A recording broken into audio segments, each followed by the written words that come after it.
अभी मैं बड़े अदब से अर्ज़ करूंगा कि लीडर ऑफ अपोजिशन से आपकी वसासत से ये अर्ज़ करूंगा कि जो थोड़े बहुत पार्लिमानी अमूर में आदाब रह गए हैं, कम अज़ कम उन्हीं का ख्याल कर लें। मलहूज़े डॉक्टर साहब जरा सुन लें प्लीज, मेरी अर्ज़ है सुन लें। डॉक्टर साहब मेरी अर्ज़ है सुन लें प्लीज। जनाब चेयरमैन, इन्होंने अभी फिर बाइकआउट कर जाना है। ये जिस दिन, मैं अर्ज करता हूं, जिस दिन supreme court practice and procedure act पास हुआ था, बिल पास हुआ 60 वोटों से 19 वोटों के अगेंस्ट, ये उस दिन भी बाइकआउट कर गए थे। इन्होंने तो जो वकला भर का मुतालबा था,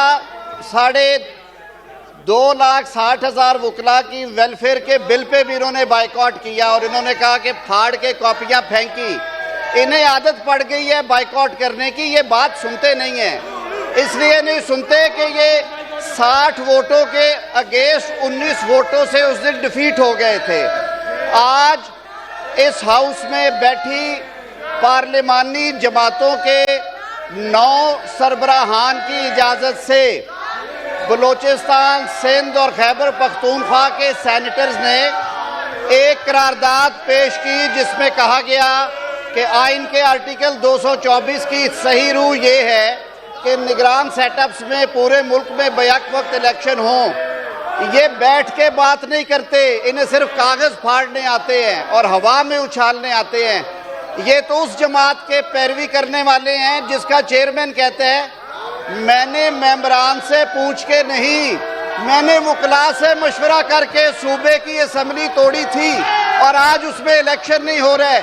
कौन सा आइन कहता है कि एक अजनबी वकला से मशवरा करके असेंबली तोड़ेगा? तो ये एक चले हुए कारतूस है।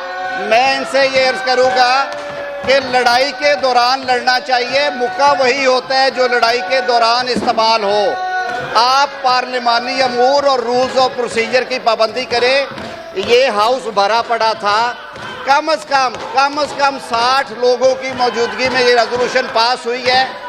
आप अगर 1.5 ईंट की मस्जिद लॉबी में जाके बनाएंगे तो ऐवान आपका पाबंद नहीं है। बहुत शुक्रिया।